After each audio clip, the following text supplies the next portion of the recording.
शाम का समय था। ऑफिस से घर आने के बाद पिता फिर से ऑफिस की फाइल्स में उलझा हुआ था। तभी उसका 8 साल का बेटा पास आया और बोला, पापा, क्या मैं आपसे कुछ पूछ सकता हूँ? हाँ, पूछो। फाइल से नजर हटाए बगैर पिता ने जवाब दिया। आप 1 घंटे में कितना कमा लेते हैं? बेटे ने पूछा। इस अजीब सवाल पर पिता को कुछ गुस्सा आया। उसने जवाब दिया, तुम्हें इससे क्या मतलब? क्यों बेकार के सवाल पूछकर मेरा समय खराब कर रहे हो?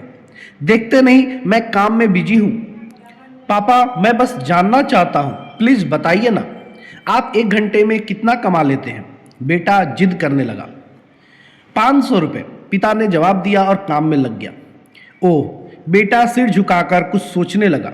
फिर सिर उठाकर बोला, पापा, आप मुझे 300 रुपये उधार दे सकते हैं? यह सुनना था कि पिता का गुस्सा बढ़ गया।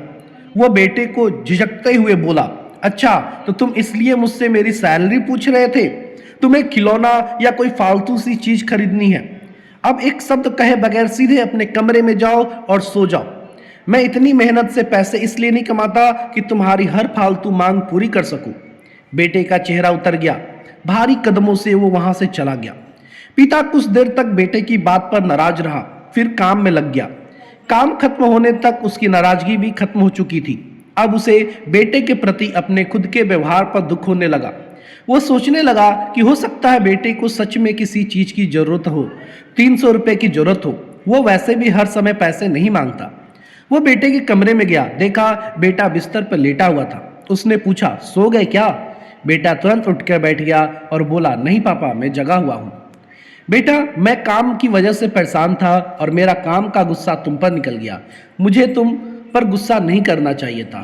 ये लो 300 रुपये जो तुम उस समय मुझसे मांग रहे थे। पिता बेटे के पास बैठते हुए बोला, थैंक यू पापा। बेटा चहक उठा, 300 रुपये एक तरफ रखा। उसने अपने तकिए के नीचे दबे हुए कुछ नोट निकाले और उन्हें गिनने लगा। यह देखकर पिता को फिर से गुस्सा आने लगा। वो गुस्से में बोला, जब तुम्हारे पास पहले से पैसे थे तो तुम और पैसे क्यों मांग रहे थे? क्योंकि मेरे पास पूरे पैसे नहीं थे पापा, अब है, बेटे ने मासूमियत से जवाब दिया। पापा, ये लीजिए 500 रुपये। क्या इससे मैं आपका 1 घंटा खरीद सकता हूँ? प्लीज कल आप घर जल्दी आना, मैं आपके साथ डिनर करना चाहता हूँ। बेटे की बात सुनकर पिता अवाक रह गया।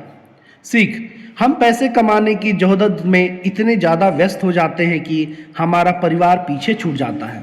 हमारे पास अपने परिवार और प्रियजनों के साथ बिताने के लिए समय नहीं होता।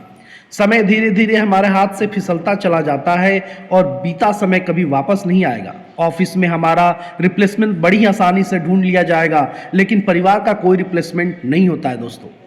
अगली कहानी जरूर सुने।